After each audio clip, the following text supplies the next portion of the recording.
জামাত ইসলামের নিবন্ধন বাতিল নিয়ে এই মেয়েটা কি বলল, সবাই ভিডিওটা দেখেন এবং শেয়ার করবেন। উনি জামাতের নিবন্ধন বাতিল করার কেউ না। জামাত হচ্ছে একটা শক্তিশালী একটা পলিটিক্সের টিম।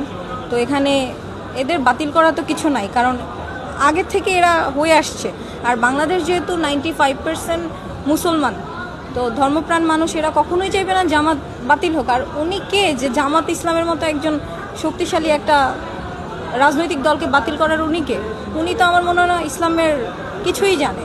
তো ওনার কাছে তো মনেই হবে যে উনি স্বাধীনভাবে চলতে পারতেছে না। আমার কাছে এটাই মনে হয় যে উনি স্বাধীনভাবে চলতে পারছে না, সেই জন্য উনি 3টা বিয়ে করেছে। ওনার স্বাধীনতা ছিল না বলে 3টে বিয়ে করেছে। আর কত স্বাধীনতা পেলে উনি, ওনার কাছে মনে হবে যে আমি এখন একদম ফ্রি, মানে প্রপার ফ্রি। উনি স্বাধীনতা পাচ্ছে না, 3বার বিয়ে করেছেন। আর কতবার বিয়ে করলে ওনার কাছে মনে হবে যে না, এখন আমি ফ্রি, বাংলাদেশে একদম ফ্রি। তা আমার কাছে মনে হয় এই কথাগুলোর কোনো মানেই নাই। জামাত ইসলামকে কেন বাতিল করবে? এটা তো অনেক আগে অনেক মানুষ চেয়েছে, যেমন শেখ হাসিনার আমলেও অনেকে চেয়েছে যে জামাত ইসলাম না থাকুক। তারা কি পেরেছে? পারেনি। তো জামাত ইসলামকে বাতিল করা সম্ভব নয়, কারণ এটা আমাদের ধর্মপ্রাণ মানুষের একটা দল, এটার সাথে একটা ধর্মের কানেকশন আছে, চাইলেও এটা বাতিল করা যাবে না। সো ওনার মতো এরকম আরও অনেক মানুষ আছে যারা বলবে এরকম ইনভ্যালিড কথাবার্তা বলবে, মানে হাইপে থাকার জন্য।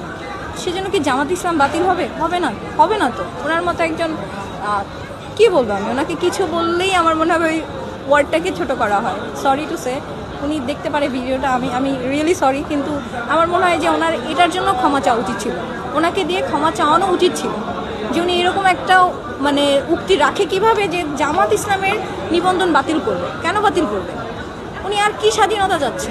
উনি 3বার বিয়ে করেছে, উনি লাইভে এসে নাচানাচি করে, কাদাকাদি করে, এটা করে সেটা করে। উনি আর কীরকম স্বাধীনতা পেলে যা ইচ্ছা তাই বলতেছে? তাহলে উনি আর কীরকম স্বাধীনতা যাচ্ছে বাংলাদেশে? উনি তো ওনার মতোই চলতেছে। এখানে জামাত ইসলাম বাতিল করা তো আমি তো কিছু দেখছি না। জামাত ইসলাম ছিল, আছে, ইনশাল্লাহ থাকবে। অবশ্যই সমাজ নষ্ট হয়। আমার মনে হয়, আমি জানি না ওনার এডুকেশনাল ব্যাকগ্রাউন্ড কি। একজন শিক্ষিত মানুষ, ভদ্র সমাজে শিক্ষিত তো অনেকেই হইতে পারে, কথায় আছে দুর্জন বিদ্বান হইলেও পরিত্যাজ্য। তো সুশিক্ষিত মানুষ কখনোই লাইভে এসে চাইলেও যাকে ইচ্ছা তা বলতে পারবে না। আমি কি চাইলে একজনকে যা ইচ্ছা তাই বলতে পারবো? 5টা গালি দিয়ে কথা বলতে পারবো না? পারবো না, কারণ আমার বিবেক আটকাবে, আমার শিক্ষা আটকাবে, আমার পারিবারিক শিক্ষা আটকাবে। কিন্তু উনি বলতেছে, ওনার সাথে কারো ঝামেলা হলেই ফেসবুকে আমরা না চাইলেও এসে যায়, এত বেশি হাইপে থাকে, এসেই যায়, ট্রেন্ডিংয়ে থাকে। সো ওনার এই গালাগালি, নোংরা কথা, বা উনি যেভাবে দেখাচ্ছে পথগুলো, আমার মনে হয় এগুলো ঠিক না। ওনার এখান থেকে সতর্ক হওয়া উচিত। ওনার নিজেরও 2টা বাচ্চা আছে, ওরা কি শিখবে? ওরাও তো দেখছে, কোনো না কোনোভাবে দেখছে। তো আমার মনে হয় ওনার এই যে ব্যাপারগুলো, এগুলো পরিবর্তন করা উচিত। উনি সব কিছু বুঝে, উনি পুরো এত বড় একটা বিজনেস দাঁড় করিয়েছে। বিভিন্ন জায়গায় কিন্তু ওনার অনেকগুলো ব্রাঞ্চ থাকবে, আমি জানি না, আমি কখনো ওনার থেকে কাপড় নেইনি। উনি সব বুঝে কাকে কোন ভাষায় গালি দিতে হবে, কি বলতে হবে, সেগুলো বুঝতেছে। বাট এটা ওনাকে কেউ বললো, ইনফ্লুয়েন্স করলো, আর সে সেভাবে বললো। এতটা পাগল উনি না, আর বোকাও না।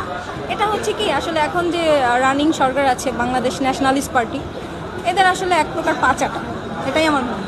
আগে চেটেছে ফ্যাসিস্টের, এখন তাদের পাচারতেছে। আমি তাদেরকে ছোট করতেছি না, তাদেরকে আমি অবশ্যই, মাননীয় প্রধানমন্ত্রীকে আমি খুবই পছন্দ করি, সম্মান করি, সবথেকে বড় কথা। কিন্তু তাই বলে যে আমি জামাত ইসলামকে একটা খারাপ কথা বলবো সেরকম তো না। কারণ জামাত ইসলাম রাজনৈতিক দল, একটা শক্তিশালী মানে রাজনৈতিক দল, এটা ছিল, আগে থেকেই ছিল, থাকবে। এটা অনেক মানে বাংলাদেশের কোটি কোটি মানুষের ইমোশন এটার সাথে জড়িয়ে আছে। এটাকে কিভাবে নিবন্ধন ক্যান্সেল করবে? আর উনি এই কথা বলার স্পর্ধাও বই আমি সেটা জানি না। ওনাকে তো উচিত ছিল ক্ষমা চাওয়ানো। জামাত ইসলামের যিনি আমির, ডক্টর শফিকুর রহমান, ওনার কাছে ক্ষমা চাওয়ানো উচিত ছিল।